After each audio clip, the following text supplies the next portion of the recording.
Shalom, shalom, shalom. Bien-aimé, est-ce que tu sais que Dieu ne t'appelle pas à être gentil?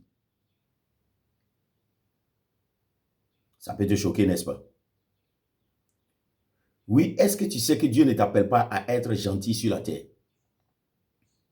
Oui.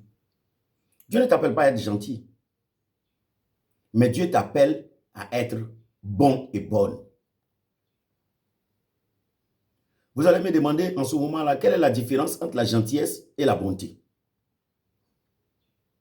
La différence, elle est toute simple. Dans la gentillesse, on vise les hommes. C'est un caractère extérieur que nous affichons pour que la société nous accepte. Dans la gentillesse, on veut tout faire pour éviter les conflits. Dans la gentillesse, on veut que tout le monde nous acclame. Dans la gentillesse, on s'oublie. On oublie nos proches. Dans la gentillesse, tant que nous avons une bonne image dans l'esprit des autres, alors on est tranquille. Mais dans la bonté, c'est Dieu qui est mis en premier dans notre esprit. Car la bonté est le fruit de l'esprit.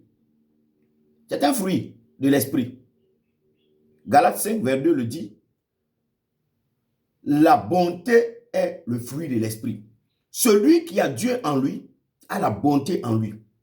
Et dans la bonté, ce n'est pas ce que les gens disent de nous qui est plus important. Quand nous regardons une situation, nous nous mettons automatiquement à la place de cette personne. Nous subissons la souffrance de la personne. Nous vivons ce que la personne vit. Et nous travaillons dans la vie de la personne en fonction de ce que nous avons. Nous partons vers cette personne et nous manifestons de l'amour. Pas par intérêt, pas par recherche de visibilité. C'est pour ça que vous voyez aujourd'hui, ceux qui sont gentils, ils ont leur téléphone dans leurs mains.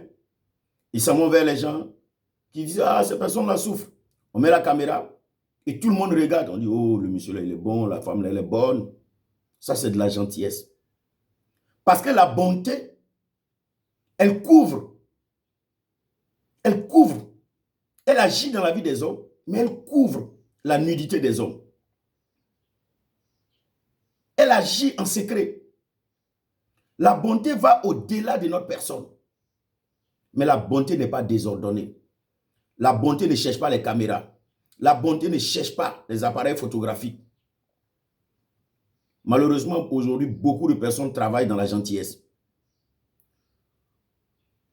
Les serviteurs de Dieu qui sont dans les églises, les assemblées, font tout pour que toute l'assemblée dise que le monsieur, il est gentil. Mais non, ce n'est pas la bonté. Parce que dans la bonté, tu fais ce pourquoi tu as été mis là. Les gens ne t'aimeront pas, les gens vont te juger, les gens vont faire cela. Il y en a qui vont partir, ce n'est pas grave. Mais tant que c'est la bonté, tu es en train de réaliser le plan parfait de Dieu. Je connais un monsieur qui était propriétaire terrien. Il avait beaucoup de terrain. Et il était gentil. Et il aimait effectivement être gentil. Dans sa gentillesse, tout le monde a appris que le monsieur là, il est très gentil. Alors les gens venaient le voir. Oh, monsieur Yves, vraiment, je n'ai pas un lieu où je vais mettre la tête. J'ai une famille nombreuse. Pardon, est-ce que tu peux m'aider avec un peu de terrain? Et il a fait morceler ses terrains. C'était grand. Il a morcelé. Il a divisé. Chaque fois quand quelqu'un venait lui exposer un problème, il prenait un terrain, il lui donnait. Il prenait un terrain, il lui donnait. Souvent, les gens venaient, ça ne va pas chez moi. Je ne sais même pas où je vais mettre. Tiens, 50 000, donne-moi un terrain. Tiens, telle somme, donne-moi un... Il a fini de distribuer tous les terrains. Lui-même, il dormait dans une maison presque délabrée. Ça n'allait pas chez lui. Et il a passé son temps à distribuer tous les terrains. Quand les gens ont fini de prendre les terrains dans sa main, tous ceux qui disaient qu'ils n'avaient pas les moyens, ils ont construit des jolies villas. Des jolies villas sur ces terrains. Et lui-même, lorsqu'il partait maintenant sur ces terrains, il allait trouver que c'était un nouveau quartier. Où tous ceux qui étaient venus vers lui, se présentant comme étant des personnes en difficulté, avaient des voitures, avaient de belles villas. Ils avaient construit de jolies maisons sur lui, ces terrains. Les terrains qu'il devait transmettre en héritage. À cause de sa gentillesse, il a fait passer ça dans le camp des ennemis. Et lui-même, il était propriétaire terrien, mais il ne pouvait plus passer dans ce quartier. S'il traverse le quartier, les gens vont lui dire tout ce qu'ils peuvent lui dire. Hier, toutes ces personnes étaient d'une manière, disons, douce. C'était des personnes douces. Mais aujourd'hui, ils connaissent leurs droits. Vous n'avez pas le droit d'être ici. Vous n'avez pas le droit. Hier, il a voulu être gentil. Et il a perdu tout ce que le Seigneur avait mis dans sa main pour la faire passer de génération en génération. Vous voyez, les personnes gentilles sont comme le rognier. Je ne sais pas si vous connaissez le rognier. C'est un arbre qui ressemble beaucoup au cocotier. Le rognier, lorsque tu le plantes dans ta cour, il ne donne jamais son ombre dans la cour. Il s'en va donner l'ombre chez le voisin. Loin, loin, son ombre est là-bas. Mais il est planté dans ta cour. Il bénéficie de ton service, de tout. Mais c'est là-bas qu'il donne l'ombre. Donc, si quelqu'un veut se reposer à l'ombre du rognier, tu dois aller loin là-bas, chez le voisin, un peu loin, pour aller te reposer. Et c'est le comportement de beaucoup de personnes. C'est gentil. Quand tu arrives quelque part, oh, il est gentil. Il m'a donné ceci, il a fait cela. Mais leur famille vit dans les difficultés. Leur femme, des difficultés. Leur mari, leurs enfants souffrent.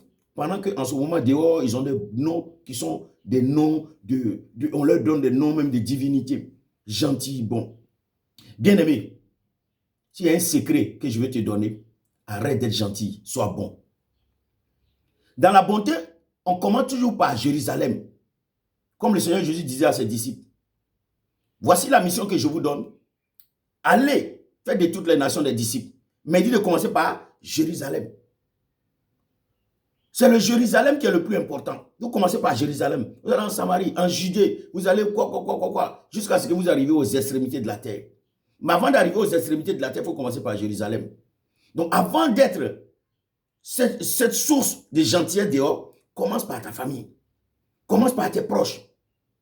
Lorsque ceux-ci ont vu maintenant ce que Dieu a fait de ta vie, en ce moment, le monde peut bénéficier. C'est pour cela, ce matin, je veux prier pour toi. Beaucoup de personnes sont devenues pauvres parce qu'elles ont adopté la gentillesse. Beaucoup de personnes n'arrivent pas à éclore à cause de la gentillesse. Mais j'aimerais que tu remplaces ta gentillesse par la bonté.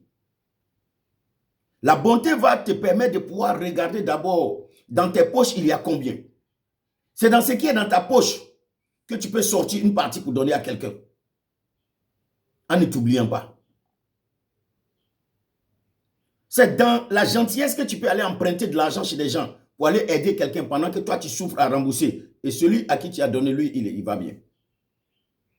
C'est dans la gentillesse que tu finis d'aider des gens et puis tes enfants sont dans la rue.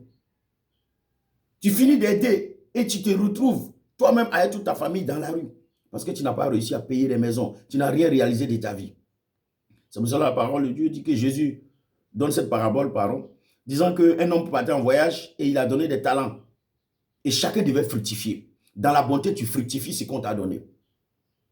Tu fructifies l'amour, tu fructifies la grâce et tu fructifies tout ce qu'on a mis à ta disposition. Arrêtons de vouloir nous faire accepter par tous.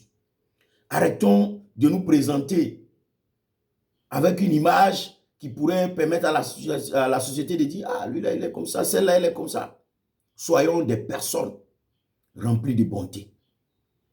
Dans la bonté, Dieu te regarde et Dieu remue la tête pour dire oui. Comme il a dit pour Job, je regarde sur la terre et j'ai quelqu'un que j'ai créé à mon image et qui glorifie mon nom.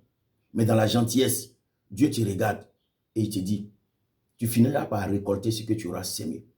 Alors, je vais dire à quelqu'un, que la bonté soit maintenant ta devise, que la bonté soit ta marche.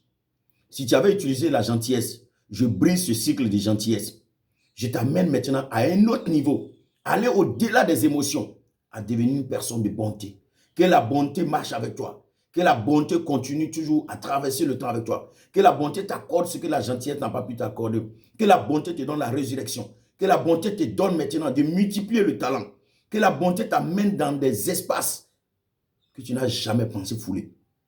Que la grâce de Dieu repose sur toi, que la bénédiction de Dieu repose sur toi, que la main de Dieu te prenne maintenant et transforme ta réalité. Que la vie de Dieu, le Zoé de Dieu coule en toi. Sois béni et sois béni. Au nom de Jésus. Amen.